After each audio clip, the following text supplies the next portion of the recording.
पूरी दुनिया में तनाव का माहौल है। रूस यूक्रेन में युद्ध चल रहा है। चीन ताइवान के बीच गंभीर संघर्ष की स्थिति बनी हुई है।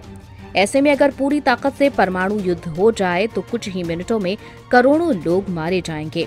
अगर इसके बाद भी कुछ लोग बच जाएं तो हो सकता है कि वो अगले कुछ दिनों में अकाल से मारे जाएंगे, क्योंकि ना खाना बचेगा, ना पीने लायक पानी। खेतों से फसलें, गोदामों से खाद्यान्न, पेड़ पौधे सब कुछ खत्म हो जाएंगे। पीने योग्य पानी के सभी स्रोत रेडिएशन से भर जाएंगे, जिसे पीने से कैंसर जैसी भयानक बीमारियां हो सकती हैं। ये स्टडी हाल ही में नेचर जर्नल में प्रकाशित हुई है।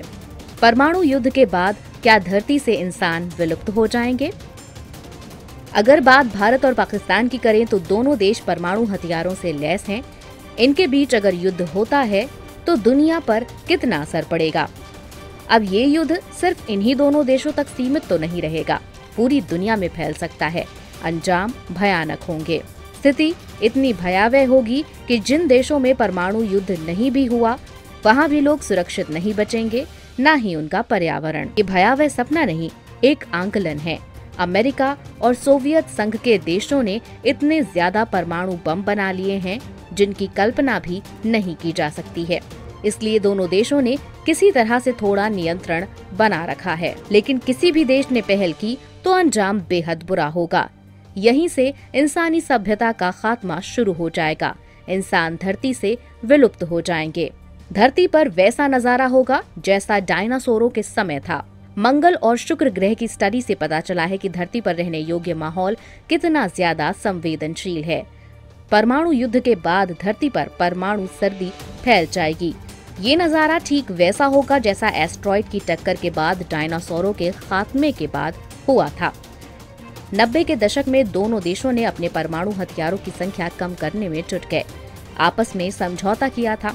हो सकता है कि परमाणु युद्ध के बाद इंसानों की पूरी आबादी खत्म न हो, क्योंकि कुछ देशों में तो लोग सुरक्षित बच सकते हैं, लेकिन उनके पास खाने पीने की चीजों की कमी हो सकती है। 40 साल तक परमाणु सर्दी फैली रहेगी, सूरज दिखेगा तक नहीं।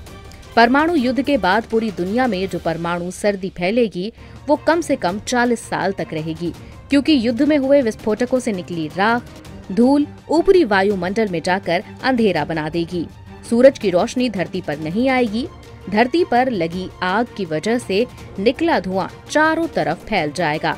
फसलें खत्म हो जाएंगी, खाना मिलेगा नहीं। ये मत सोचिएगा कि मछली खाकर जिंदा रह लेंगे, क्योंकि इस युद्ध से समुद्री जीवों पर भी भयानक असर पड़ेगा। मछली खोजना भी मुश्किल होगा। भारत के पास मौजूद है कई ऐसी मिसाइलें जो परमाणु हथियारों से लैस हो सकती हैं। भारत पाकिस्तान कम से कम 100 एटमी हथियार दागेंगे।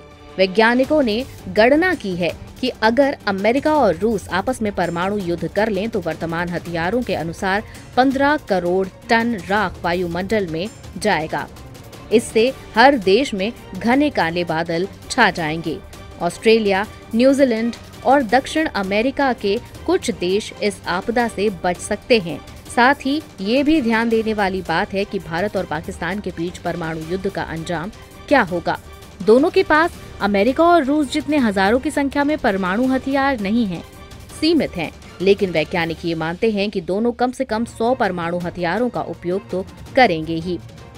इससे करीब औसत 15 किलो टन की ऊर्जा हर हथियार निकालेगा। तत्काल मरेंगे 3.25 करोड़ लोग, बाकी भूख से मर जाएंगे। भारत पाकिस्तान के परमाणु हथियारों से निकलने वाली ऊर्जा से तत्काल करीब 3.25 करोड़ लोग मारे जाएंगे, यानी द्वितीय विश्व युद्ध में मारे गए लोगों से आधे। इन दोनों देशों के युद्ध से करीब 5 मेगाटन राख निकलेगी।